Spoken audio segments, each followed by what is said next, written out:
هەوڵێک هەبوو لەلایەن پارێزگاری کەرکووکەوە داوای کردبوو کە موچەی مامۆسایانی ئەوەی خوێندنی کوردی تەڵتین بکرێ داوای لە بەختا کردبوو با بزانین ئەمە بە کۆ گەشتووە ئەم پرس و بابەتە گفتوگۆکەین لەگەڵ زۆر بەڕێز خاتو پەروین فاتیە ئەندامی ئەنجومەنی پارێزگای کەرکووک. خاتو پەروین سڵاوت لێبێ کاتت باش، سپاس دەکەم، سپاس بۆ بەشداریکردنت لە بەرنامەی پرسی ڕۆژ. با بزانین ئەو پرسە بە کوێ گەشت؟ مامۆسایانی خوێندنی کوردی لە کەرکووک داوان کرۆ موچەکانیان تەڵتین بکرێ، نووسراوی بۆ کراوە، بەکوێ گەشتووە پرسەکە؟ سڵاو لە ئێوە زۆر سپاس بۆ ئەم دەرفەتە و بۆ گرنگیدانتان بە کەیسی خوێندنی کوردی لە شاری کەرکووک. دیارە بۆ خۆت ئاماژەیەکی زۆر جوانت پێدا کە مامۆستایەک دەوامەکات لە قوتابخانەیەک، لە هەمان قوتابخانە مامۆستا هەیە لەسەر مرکز موچە وەرەگرێ و مامۆستاکانی خوێندنی کوردیش موچەکانیان لەسەر هەرێمی کوردستانە. ئەو هەموو 25 مانگێک لە ڕێگەی ماستەرکارتەوە ڕاتبی خۆی وەرەگرێ بەبێ ئەوەی چاوەڕوانی تەلەڤیزۆن بکا پێی بڵێن هەواڵی بەپەلە و یان هەواڵێکی خۆش و وەکو کەئەنەهو خانوویەکی بۆ دروست کردووە ئەیداتێ یا سارەی داپێ سوپرایزی بۆکە. یعنی ئەمە جێی داخە لە ڕووی دەرونی و مامۆستانی خوێندنی کوردی لە حاڵەتێکی زۆر زۆر خراپان و لە ئێستای ئێمە ئیدارەی کەرکووک کە محافز لە نەتەوەی کووردە و واروەها ئەندامێکی سەرکردایەتیە و لە کەرکووک لە ئێستا ئێمە ئەم پرۆسێمان بە شێوازێکی تر قۆناق بە قۆناق دەستمانداوەتێ بۆ ئەوەی بتوانین گواستنێ بکەین بۆ مامۆستایانی خوێندنی کوردی. لەبەرەوەی لە ئێستاە پارێزگای کەرکووک تا ئێستا یەکلا نەبووەتەوە سەر بە هەرێمی کوردستانە و یەکێکە لە پارێزگاکانی کە پێوترێ جێی ناکۆب. بۆیە دەبێت ئێمە ئەم حاڵەتە چارەسەرکەین. دیارە هەر لە دەست بەکاربوونمان لە ئەنجومەنی پارێزگا کتابێکمان کرد بۆ وەزیری پەروەردەی عێراق، تێیدا ئاماژەمان کرد کە ئەم مامۆستایانە لە ڕووی خوێندن و دانیشتووی شاری کەرکووکن و دەوامیان بە فەرمی لە شاری کەرکووکە تەنها شایستەی داراییان سەر بە هەرێمی کوردستانە. لەبەرەوەی ئەمانە لە ڕابردووە لە زەمانی باسە تەرحیل کراون، لە ئێستاشا گەڕاونەتەوە شارەکەی خۆیان مافی خۆیانە شایستەی دارایی خۆیان لەسەر کەرکووک و حکوومەتی فیدراڵ وەربگرن. بەڵام ئەم کەیسە وەکو ئاماژەم پێکرد کەیسێکی هەستیارە و هی ئەمڕۆ و دوێنێ نییە. چەند ساڵە ئەمانە هەوڵی ئەوادەن بە گۆڕینی چەند پارێزگایەک و چەند دەسەڵاتێک و هەوڵەکان زۆر بەجددی نەبوو لەگەڵمان نەبوون ئیدارەکانی پێشوە. بەڵام لە ئێستاە بە سوپاسەوە کاگڕێبوار دەست پێشخەری کردووە و کتابێکی ڕسمی کرد سەرەتا بۆ بۆ وەزیری پەروەردەی عێراق، دواتر بۆ مەسی وزەرە و دواتر بۆ بەڕێز ئەحمەد فەتلاوی کە ڕئیسی هەمووی مەجالسی محافەزاتی عێراقە. لە هەوڵەکان بەردەوامین. ئاخر شت ئەوە بوو لە ڕێگەی بەڕێز دکتۆر خالید شوانیەوە توانیمان دەرچەیەکی یاسایی بدۆزینەوە کە بەو یاساییە ئەتوانین ئێمە هەوڵی ئەوە بدەین کە گواستنەوەکەیان بۆ بکرێ. ئەویش لە ڕێگەی ئەوەی کە هەر یەکە لە مامۆستاکان فۆرمێکی تایبەت بە گواستنەوە پڕ بکەنەوە. ئەو فۆرمە کە ئێستا نزیکەی 5,000 مامۆستای خوێندنی کوردی فۆرمیان پڕ کردوێتەوە داوای گواستنەوەکەن لەبەرەوەی مافێکی سروشتی خۆیانە خزمەتی خەڵکی کەرکووکەکەن و لە ئێستاشا کەرکووک دەبێت حکوومەتی فیدراڵ موچەکەی بۆ دابینکە. ئەمە گەیشتووەتە ئەوەی لە دوێنێکە وەفدێکمان تەشکیل کرد لە یەکێتی مامۆستایان و لەگەڵ ئەندامێکی پەرلەمان لە لیستی یەکێتی نیشتیمانی کوردستان بەڕێز شێخ سەباح وەروەها نوێنەری مامۆستایانی ناڕازی لەسەر ئاستی کەرکووک هەرسێکیان سەردانی بەڕێز کاک خالید شوانیان کردووە لە نزیکەوە بۆ ئەوەی ئەو واژوانەی کە کۆمان کردبووەوە لە دەڕۆژی ڕابردووە بە نووسراوێکی پارێزگاری کەرکووک نردمان بۆ دکتۆر خالید شوانی ئەوان لە ڕێگەی وەفدەکەیانەوە تەسلیمی دەست بەڕێز سوودانی ئەەکەین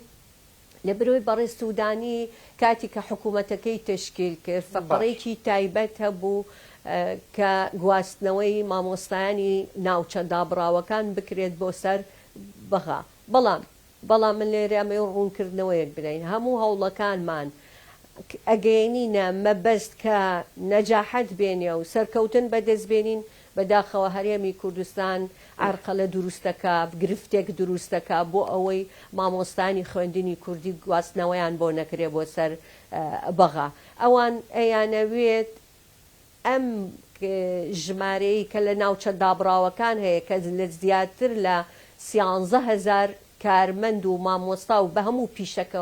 پیشەکانیانەوە ئەیانەوێ ئەمانە وەکو مامۆستایەکی تازەتەعین تەعاملیان لەگەڵ بکە حکوومەتی مرکزی ئەمەش ناکرێ خەڵکێک 30 ساڵ خزمەتی هەیە بێت بە مامۆستایەکی تازەتەعین هەژماری بکەیت ئەمە گرفتی دروست ینی هەرێمی کوردستان دەیەوێ ئەم مامۆسا و فەرمانبەرانە کە لەوێن ینی فەسڵ بکرێن لە حکوومەتی هەرێم و لە حکوومەتی عراقی دایان بەزرێنێتەوە بەڵێ بەم شێوەیە مەبەستم چییە لەو قسەی کە باسیەکەم ئەو نایەوێ بە شایستەی دارایی خۆیەوە ئەوەی کە هەیەی لە هەرێمی کوردستان بێتە سەر حکوومەتی عێراقی من حەزەکەم یەک شتێ بێ ئەمە زۆر شتێکی سروشتیە هەر فەرمانبەرێک بیەوێ لە شوێنێک بۆ شوێنێکی کە گواستنەوەی بۆ بکرێ بەڵام مەرجەکەی چییە شایستە دارایەکەی خۆی پلە وەزیفەکەی خۆی موچەکەی چەندێکە ئەبێ بەو سیفەتەی خۆیەوە گواستنەوەی بۆ بکرێ بەڵام حکوومەتی هەرێمی کوردستان ئەو ڕێگریەی کردووە کە ئەو بە موچەکەی خۆیەوە گواستنەوەی بۆ ناکە خۆتوت ئەگەر موچەی نەبێ وەکو فەرمانبەرێکی تازە ئەبێ جارێک دابینی کردووە لە ئێستاە کە سەر بە هەرێمی کوردستانە جارێکی تریژەوە بگەڕێتەوە موچەی بۆ دابین بکە جا تۆ کە گواستنەوە بکەی ئەبێ بە شایستەی دارایی خۆتەوە بێ بۆ ئەو شوێنەی کە گواستنەوەی بۆ ئەکرێ ناکرێتەوە دوو کەڕەت جارێکی کە تەعینیکەی ینی بە کورتی و بە کوردی ئەیەوێ ئەم 13,000 کە لە ناوچە دابراوەکان هەیە موچەکەی بۆ خۆی بمێنێتەوە هەرێمی کوردستان خەڵکی تری پێدامەزراندنی بۆ بکە ئەمەش لە هیچ قانونیەکە نییە تۆ جارێکی مامۆستایەک بێت بوجەی مامۆستا ئێوێم 13,000 لەسەر هەرێم نەمێنن بستنە سەر بەغدا بەڵام فەسڵیان بکە بەغدا تەعینیان کاتێ بەزەبت ینی ئەیەوێ بەبێ شایستەی دارایی بینێرێتەوە بۆ حکوومەتی بەغا ئێ باشە حکوومەتی بەغا لە ئەسڵە خۆی بودجەی بۆ ئەم مامۆسانە دابین کردووە و خۆتە زانیەوە تا چەند 3 مانگە موچەیان وەرنەگرتووە یعنی ئەگەر موچەیان لە هەرێمی کوردستانە بۆ موچەیان ناداتی هەموو مانگی باشە خوێن حکوومەتی بەغا بۆیانە نێرێ مامۆسا کەواتە دوپرسیارمەوەیە هەوڵەکان بەکوێ گەشتون ئاسوێگەیە بۆی کە موچەکانیان تەوتین بکرێ وەکو خەڵک ڕاتەوە بە موشێ ینی بستنەوە سەر بەغدا هەوڵەکانتانەوەی کە باست کرد لەگەڵ بەڕێزخالی شوانی و دەرچێکی یاسایی بۆ دۆزراوەتەوە ئەو دەرچێ ئومێدێکی هەیە واللهی ئەوەکو ئاماژەم پێکرد ئەگە حکوومەتی هەرێمی کوردستان گرفتی بۆ دروست نەکە ئەو حەلەی کە بۆمان دۆزیوەتەوە ئەوەیە واز لە شایستەی دارایەکانی بێنێت خۆ قەبیلە ئەم 13,000 مامۆستا و کارمەندە سەتاییەکیش ناکات لە بودجەی هەرێمی کوردستان لێی ببردرێت بخرێتە سەر ئەو بودجەی کە لە ئێستاە دابین نەکرێت با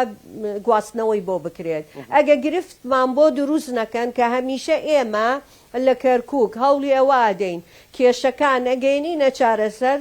وە لەوێ جارێکی کە گرفتمان بۆ دروست دەکرێت دەیان جاریکە کتابمان کردووە هەوڵمان داوە خەڵک وەفتمان دروست کردووە سەردانی مەسی و زەرامان کردووە سەردانی وەزیری پەروەردەمان کردووە هەمیشە گەیشتووەتە دەریاچەیەک کە